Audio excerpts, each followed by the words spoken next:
गांव के एक किनारे छोटे से घर में मोहन और मीरा रहते थे। मोहन मेहनती और ईमानदार किसान था, जो सुबह से शाम तक खेतों में काम करता था।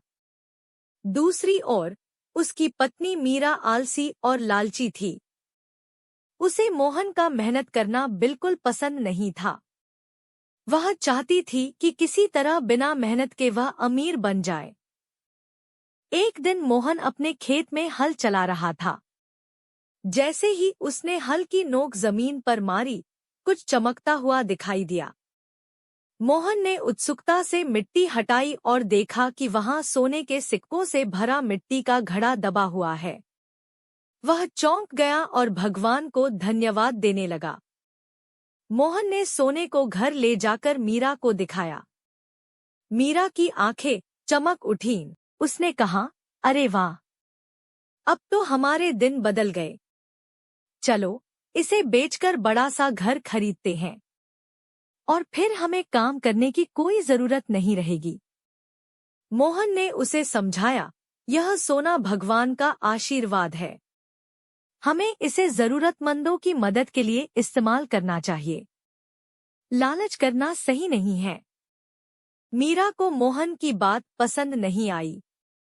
उसने सोचा, मुझे यह सोना चुपचाप अपने पास रख लेना चाहिए। मोहन को क्या पता चलेगा। उसने रात को एक योजना बनाई। रात के समय जब मोहन सो रहा था, मीरा चुपके से उठी। वह सोने के घड़े के पास पहुंची और उसे खोलने लगी। लेकिन जैसे ही उसने घड़े को छुआ, वह एकदम खाली हो गया। मीरा हैरान रह गई। वह सोचने लगी, सोना कहाँ गया? यह तो यही था। मीरा की हड़बड़ाहट देखकर मोहन जाग गया। उसने पूछा, क्या हुआ मीरा? तुम इतनी घबराई हुई क्यों हो? मीरा ने घबराते हुए सच बता दिया कि वह सोने को चुराने आई थी।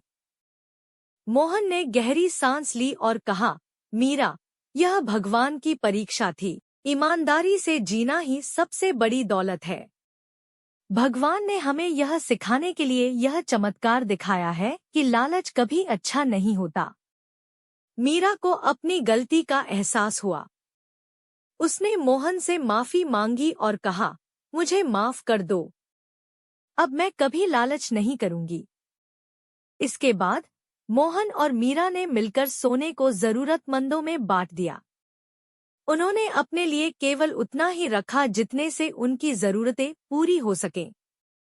धीरे धीरे मीरा का स्वभाव भी बदल गया। वह मोहन की तरह मेहनती और ईमानदार बन गई। इस घटना ने मीरा को यह सिखाया कि मेहनत और ईमानदारी ही सच्ची खुशहाली का रास्ता है। लालच इंसान को कुछ नहीं देता, बल्कि उसे और परेशान कर देता है।